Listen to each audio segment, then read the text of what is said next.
Good morning. This is Jack Campbell. Welcome to Lee County Pod. Pete, would you please go ahead and introduce our guest today, and let's get this started. Thank you, Jack.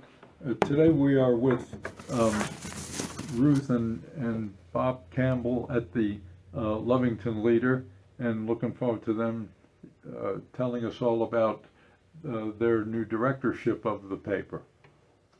Good to see you folks. Thank you. Thank you. How did you get involved with the Lovington Leader? I knew one of the owners of the Hobbs paper, and they were considering buying the Lovington paper, and so they asked me about being editor, because the family that owned it, the Grahams, John Graham and his wife were wanting to sell the paper and retire, and so they sold to Sunrise Publishing, which owns the Hobbs paper, and here we are. Yeah, I didn't know John Graham personally, but I knew his parents actually, because I was on the board of the Lee County Museum with both of his parents actually. Oh. And he'd been in the business since he was a kid, Mm-hmm. and so he. Did somebody from the New Sun wanted to purchase the? I guess they Leader? just found that it was up for sale, and they considered buying it. Otherwise, I don't know if there are other buyers out there for the Leader, but So your title, Ruth, is editor-in-chief? no, just editor. Just editor. Okay, I don't know quite how those things work. Mm-hmm. And what's your role with the paper? I work here part-time. Part-time? Just right by he freelances. Freelancer. Yeah. Okay. And you're also an author. So what genres do you mainly work in? Well, poetry, short stories. I wrote a play and a couple of novels. And I have this novel out in January. Is there No. Just read us the title. Midnight in the Crucible of Fear. It's about a West Texas sheriff named Booger Burkett who comes into conflict with the local powerful crime family and a motorcycle gang that the family hires to kill his ex-wife, who is Booger's girlfriend. So that happens, and then he becomes very, very determined, working in concert with the Texas Ranger to bring the guilty to justice. And there are some obstacles with that, but anyway, he's able to overcome them. I'm looking forward to reading it. What other Well, I was going to ask, we were talking about where we're from, and are you folks originally from Lee County, or? No. You go first. I'm a native of Amherst, Texas, on the South Plains, near Littlefield. Okay. Born and raised there. Went to college at West Texas State University, which is now West Texas A&M.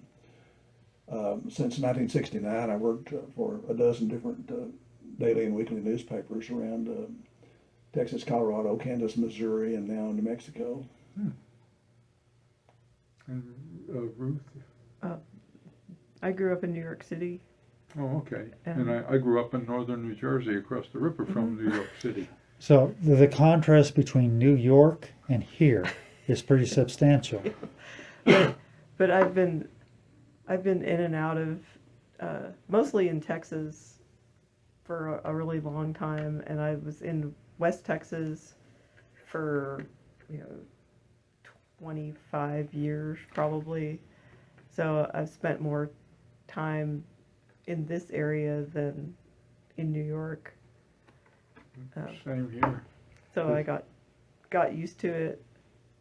So, in that time, what particular were you doing? I mean, It was all newspaper work. all newspaper work. Mhm. So you have a very strong background in. Were you a reporter or? Yeah, reporter, editor, um, made, laid out pages, all the stuff. I have a question, Bob. Are you familiar with Borger, Texas? Oh, yeah. Okay, a friend of mine has written two novels that are set largely in Borger. And I said to her, gee, you ought to go ahead and write a third and do a Borger trilogy, but I hadn't known much about that area, and apparently, especially around Prohibition and the Depression era, there were a lot of crime at that way. It was really Yeah. kind of the Wild West. When I was at the Amarillo Globe News, they sent me up to Border to cover a trial concerning the eligibility of some members of the Wittenberg family who owned the Globe News Huh. to vote in a border election because the opponents alleged that the Wittenbergs were actually residents of Amarillo, and so that went on for a couple of days, and I went back and forth and covered that. But anyway, I talked to the editor of the Border Herald while I was there, and gained some familiarity with the city. Mm-hmm. But it does have a pretty wild history. Yeah, so I found out. Yeah, as a matter of fact, a good friend of mine was friends with somebody who had passed away about the time when it was around a year ago when I was reading the first of these two Borger novels by my friend Teddy Jones that I read. The first is called A Family of Good Women, and that's set specifically in Borger, and Borger is one of the main places in her follow-up to that novel called Far From Uncertain, and they're good fiction. Yeah. Is it? Oh yeah, yeah. I worked at the Borger paper. Huh. So, Wow. How did you two meet? at the Odessa American newspaper in Odessa. Okay. So, what's the story behind that? If you Well, wish to talk about it. I had been the editor in Colorado City over the other side of Big Spring for a few years, and I went to work at the Odessa American in the fall of '02. And then in 2003, Ruth came there from the Muskogee, Phoenix, and we met there in the newsroom and started going out, and found that we got along very well. And we were married in 2004 in Omaha, Nebraska. That's Okay. neat. So that's where my parents were living. That's Huh. cool. That's cool. My son-in-law is from the Omaha region. He grew up in Nebraska. Yeah. Nice Then he state. moved down here to get away from the winter. Yeah, I still have an aunt that lives in Omaha and a cousin. No, wait, he doesn't live there anymore. I think my aunt is in Omaha. Yeah, he lived in one of the bordering towns. He actually came from a very small, relatively small place, but I forget the town. I can't remember it for the life of me. But I had a cousin who lived in Valentine, and I think I passed through there one time. I was going to ask, though, to either or both of you, what are the challenges of running a print newspaper in the 21st century? The pace of news and trying to get it into the paper in a somewhat timely way. So we try to get like the city commission meetings and the school board meetings that happen on Mondays into the Thursday paper, but the paper actually gets put together on Tuesday, and then get a last look through on Wednesday morning, and then it goes to press. So that's how we try to keep the news timely, and then we don't always we try to do social media, but we haven't really got the hang of it yet. We're Wouldn't starting you to. actually need a person dedicated to social media? Well, Star has started posting like the front pages on Thursday on Facebook and Instagram. So hopefully we'll start getting some traction with that. And See, I know that the Hobbs paper has their own Facebook page, and I don't know if they're on Instagram or not. But no, again, the Facebook links to their website, where you can go and look at the digital edition. but we don't have we have a website, but it's not really live. Okay. And just the e-edition. Let me ask this, along the lines of the challenge of running a paper in today's digital age.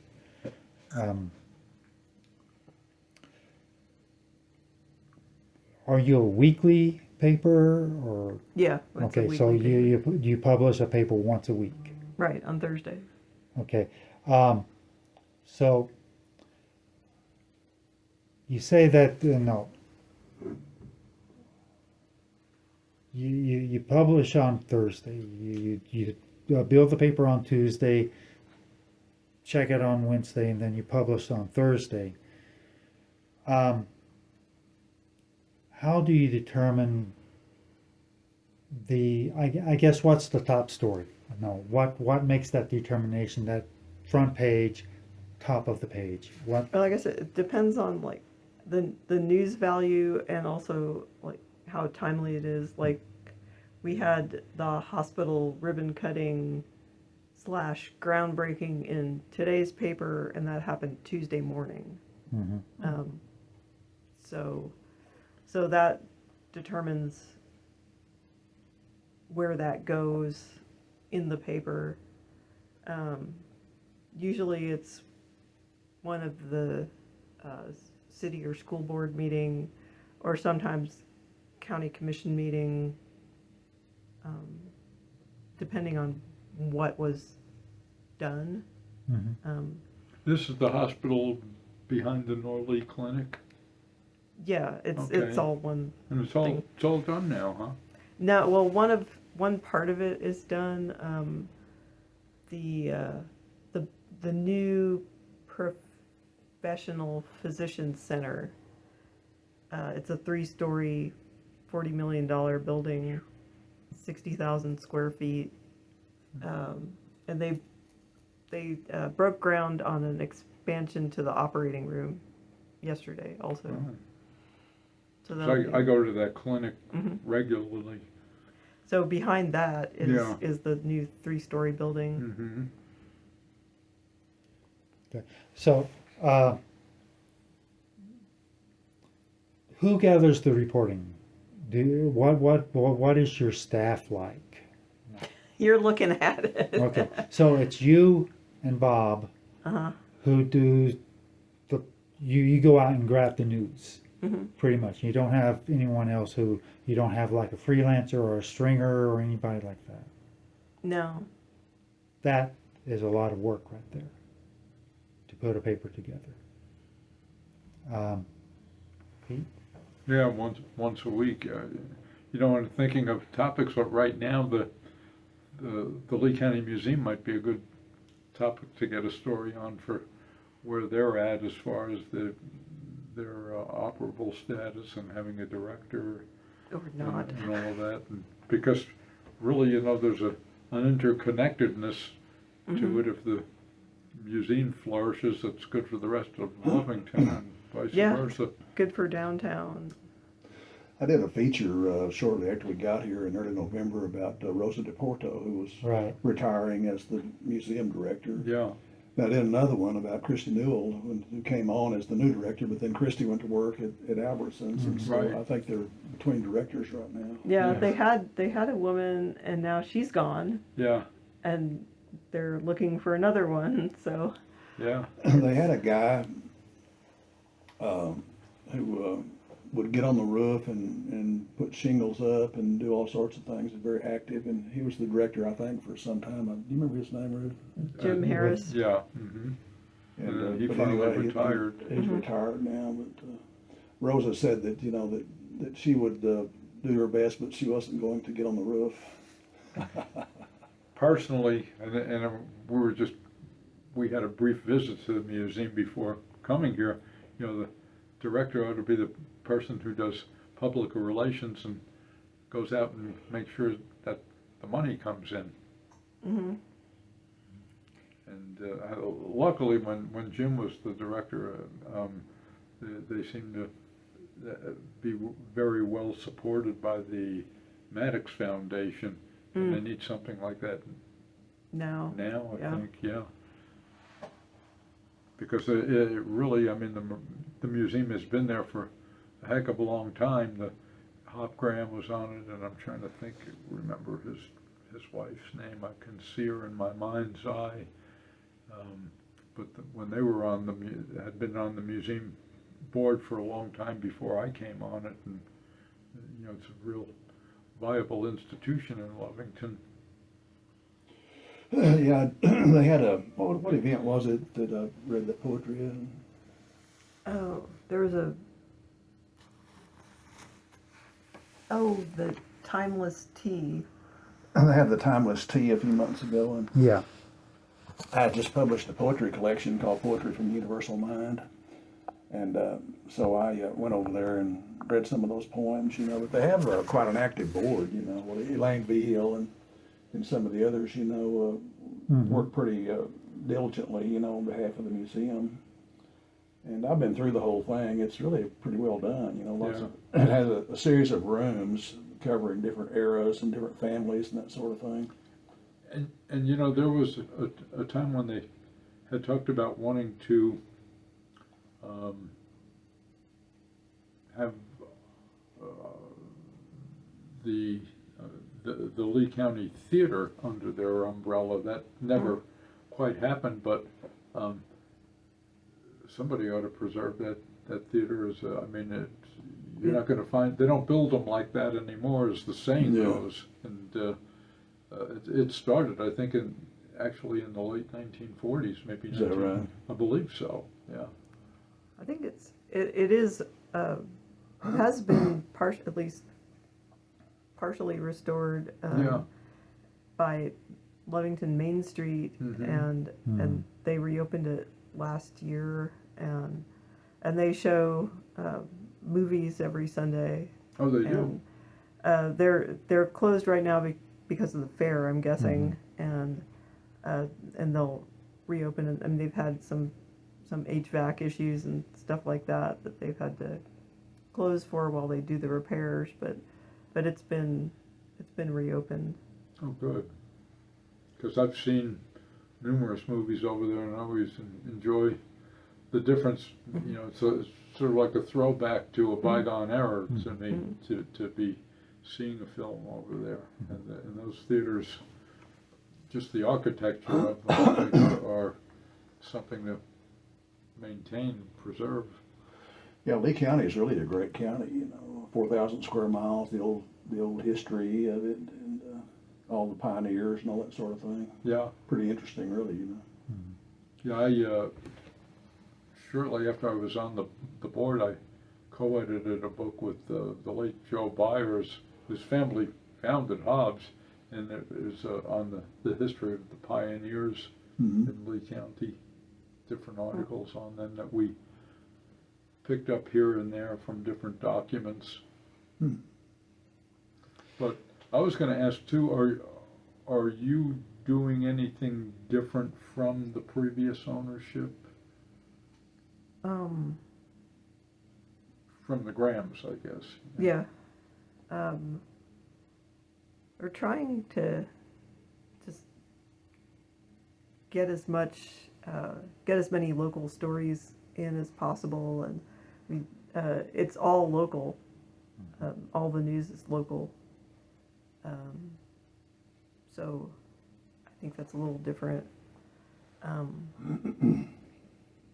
But I mean, John tried to get to everything he could too, and I guess one difference right now is sports. We're sort of struggling with that because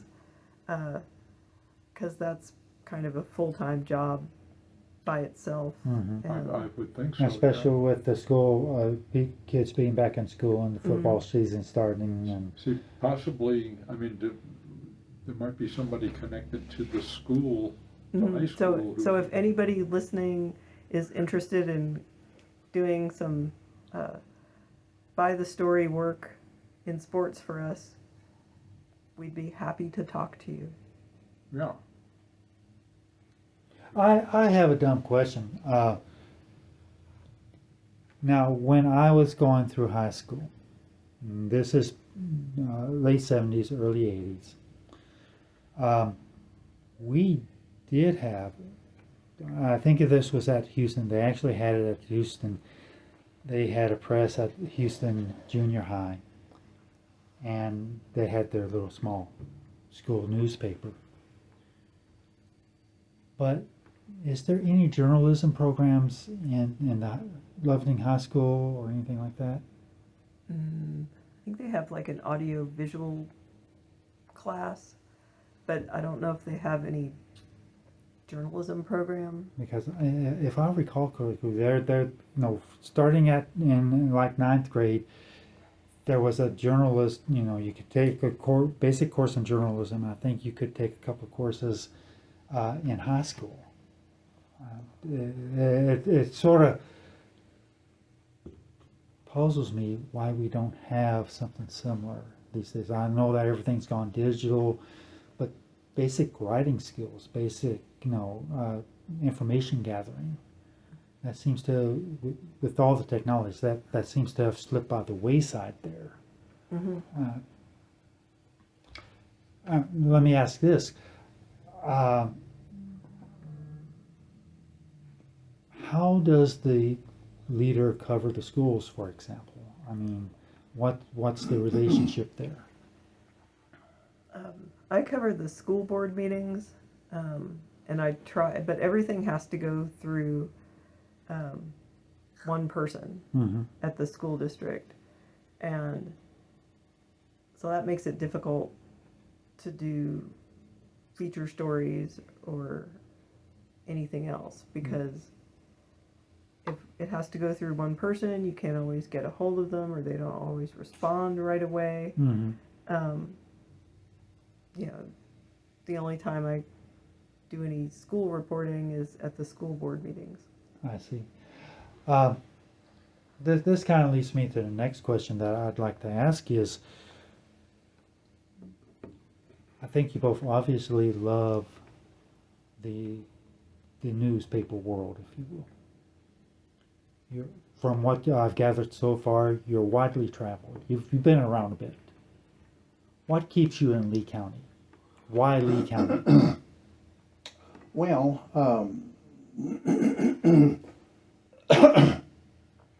Ruth got a substantial raise to come over here, and for one thing, and then we were going to be able to continue working for the Odessa American. I'm still doing about the same thing for them that I was when we were over there. So I'm making more money too, And I mean, we work hard, but it's a little more relaxed pace, working for a weekly newspaper, and it just seemed like it would be a good place for us, a comfortable place where we could enjoy I mean, not that we didn't enjoy our work in Odessa, because we did, but where we could enjoy our work and put out a paper every week and get to know the local people very well and the local scene. And then we got here and discovered that Lee is really a super county, with all the oil and gas production. And so there's that advantage. The disadvantage is that getting anybody to read the paper, and in an era when the literacy rate is generally pretty low, a lot of people don't really read much of anything, so and what they do read, it's very laborious for them. So So we've been busting a gut, to put out a really sparkling good paper every week, which I think we've been doing. And I was in addition to covering the oil and gas beat, which I still do for Odessa, I was able to do nearly 700 religion-based stories, during the 11 years that we were in Odessa. Oh, that's different too, that we And have I've- a religion feature And I've every week. continued to do a religion story every week. I've had a little trouble getting a lot of preachers to participate, but I think I've got 11 that I can call right now. But I'll call one and ask, well, what about John the Baptist, baptism of Jesus? What was the tenor and the significance of that? And then this week I have a story out about the Third and Central Church of Christ minister and his wife went to Zambia Okay. for 3 weeks on a medical mission out of Abilene. Wow. And that made a pretty good story. We went to church and actually recorded his report, on Ruth's cell phone, and then used Otter to put, to get the text. Yeah. And so, we're doing our very best. We both have a lot of experience, and we've both been in the newspaper work for a long time. I've been doing it for 57 years, and Ruth, about 40. Mhm. And so we know what we're doing, and we enjoy doing it, so. And we thought that, Lovington and Lee County would be a good place for us. And it's turning out that way. We've been here since early November, and right now covering the annual fair and rodeo. Mm-hmm. So, how? Speaking of a fair rodeo, I mean that's the big event for Lee County. It appears, for like forever. Yeah, for 90 years. Over the course of time, how have you seen the fair and rodeo evolve? Well, this is the first one we've actually seen. Oh, okay. Well, I worked at the Hobbs paper like 30 years ago, and I covered some of the fair, like the rodeo fair and rodeo queen. So I was looking around yesterday, and I noticed the entertainment stage is huge, and I don't remember them having that before. All the buildings and the barns, I guess, are pretty much the same, but it's become like a much bigger event than it was when I was here before. Mm-hmm.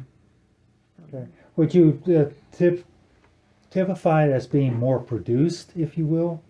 I know, I know that they tend to bring in more music performances and things like that. Hence the reason for the big stage.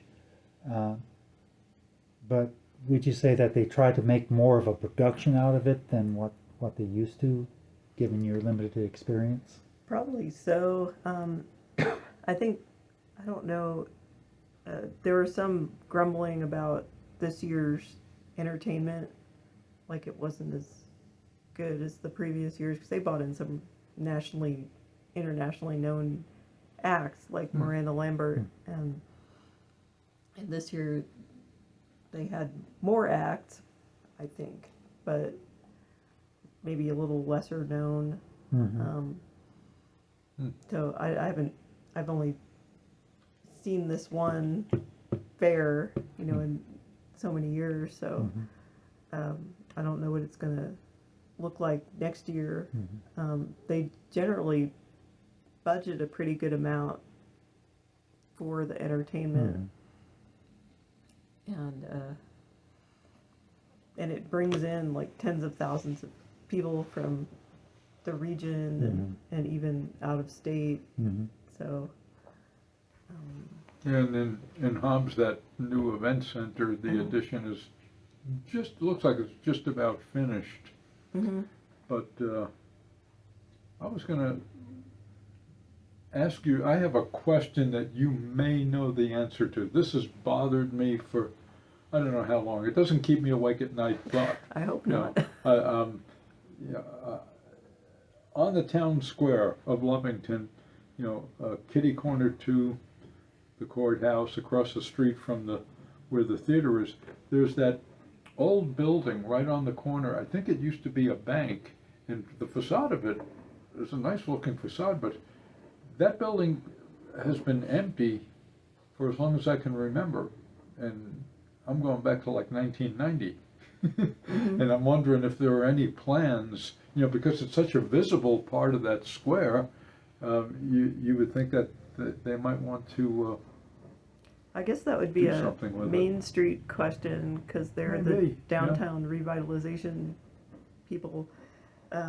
Is that the one that has the Pettigrew sign on Probably, it? probably, yeah. Because yeah. I was wondering, since it's got his name on it, I was wondering if he owned it or, That might just be a poster for yeah, I something. don't know. But, I would have to ask. we had mentioned with the museum before, Elaine, I think she might be on the Main Street, Lovington Main Street. I'm not positive about that, but I'm not sure who all is on that committee, or is it a committee, It's a Lovington board. Main Street, it's a board? So I would have to ask, because I don't know the history of who all was in what building. Yeah, yeah. It seems like it could have a lot of potential, though. Mhm. Yeah. I know. I myself. I mean, one thing about where we live. I'm certainly in the senior citizen category, and access to good medical care is a big priority to where I live. And I go to the Norley Clinic, and I feel like I couldn't be in better hands, than over there. Well- I could go closer to home, but it's not terribly far to drive. So Mhm. hopefully that will prosper as in this new hospital that they have will. They have plenty of money. I cover their hospital board meetings, and they pay for everything in cash, and they had like one bond back during the COVID years, but they paid for everything out of their budget. Other than the wellness center, and I think it was something, they added something to the cancer center. So those two things they paid for with a bond.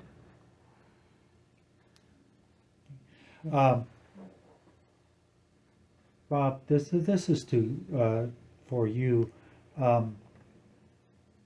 You're a writer, an author, And a musician. and a musician. Okay. We'll have to talk about musicians then. But my question is, you write poetry. Do you ever just want to stick a poem in the paper every now and then? Or have you done that? Or are you tempted to? Well, not really. We don't really have a poetry section, and just to run my poetry, would be sort of taking advantage of the situation. I did run a poem of mine in the Odessa American a few years ago. I did a feature about the book of Nehemiah and the character of Nehemiah, and I had written a poem called The Gates of Jerusalem, and so we put that at the end of that story. And I recently did a feature about Nehemiah here with Pastor Ty Bean from the Cowboy Junction Church. Okay. And but our space restrictions here are a little more severe than what they were in Odessa, and so I didn't really think we had room to run the poem again. But I've had poetry and stories out in literary magazines around the country and in Europe, and so I don't really feel like that. They've never been published. But I'll give you a short one here just for fun. I wrote one when I was at the Lubbock Avalanche Journal back in the '80s. One day, just sitting at my IBM Selectric, called "The Most Beautiful Word." We had what you call fillers Mm-hmm. to fill little empty spaces in the paper, and it would be. And I saw one that said the the writer James Joyce was once asked what the most beautiful word was in the English language. And so he said cuspidor, which is a pretty word the way it sounds, with, Uh-huh. with the consonants and vowels, but kind of a funny connotation. So I wrote one that goes, Cuspidor, James Joyce averred, is English's most beautiful word. Eschewing the romantic, merry, crystalline, pristine, and airy,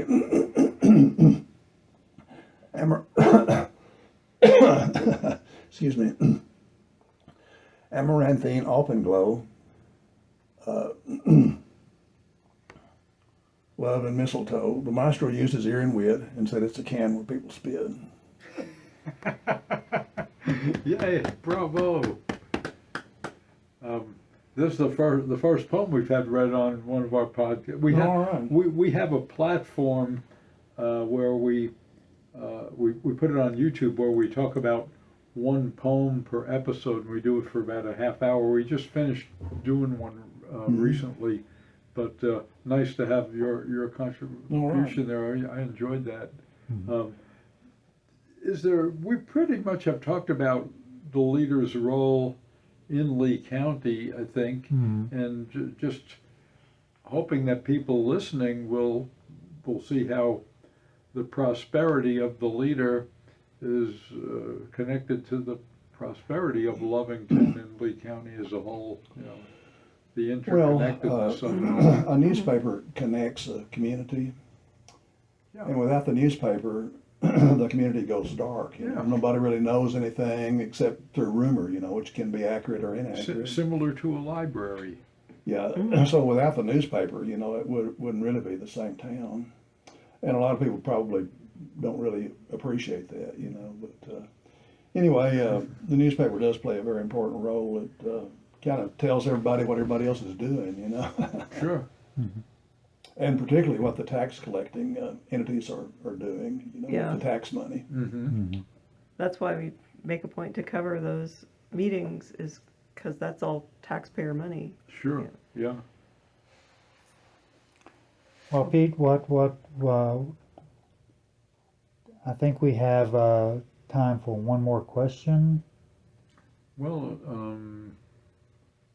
and it wouldn't be where do you see yourself 5 years from now. I would just simply say that to wish you well, and to, for the future, looking forward to having a relationship established with you and the leader, and possibly something that ties into not only the Lee County Museum, as a cultural institution that, they have a little bookstore over there, Right. and also the Lovington Library, Yes. too. Jack and I have a pretty good relationship with the Hobbs Public Library, and hopefully that could happen here too. Why not? I do have a question. Are you working on a project? Are you working on a new book? Well, I've written a new poetry collection called More Poetry from the Universal Mind that's ready to go, but the first one's only been out for a few months, and so I want to see how it does, before I put out the second one. And I've started a sequel to A Midnight in the Crucible of Fear. Cool. Just a continuation of the story of Booger Burkett and the gang, the Ghosts of the Confederacy, and the Honeycutt crime family, and all that sort of thing. What they're doing now, Actually, a couple of the important Honeycutts didn't survive the first novel. The Booger killed them.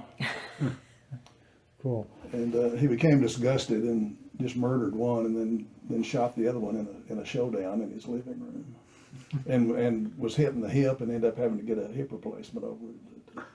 He's a huge guy. He's 6'6" and about 250 pounds, and very, I guess you could say, assertive. Mm-hmm. And so anyway, he enforces the law, regardless of What the law says. Or that. But anyway, I'm gonna have to see how these first books do. Okay. All right. Thank you so much. Thank you for your time. This has been a wonderful time to get to meet you and to know you, and to learn something more about the Lovington Leader and about its role within the Lee County. This is Jack Campbell for Pete Malidnik. Everybody have a great day, and God bless.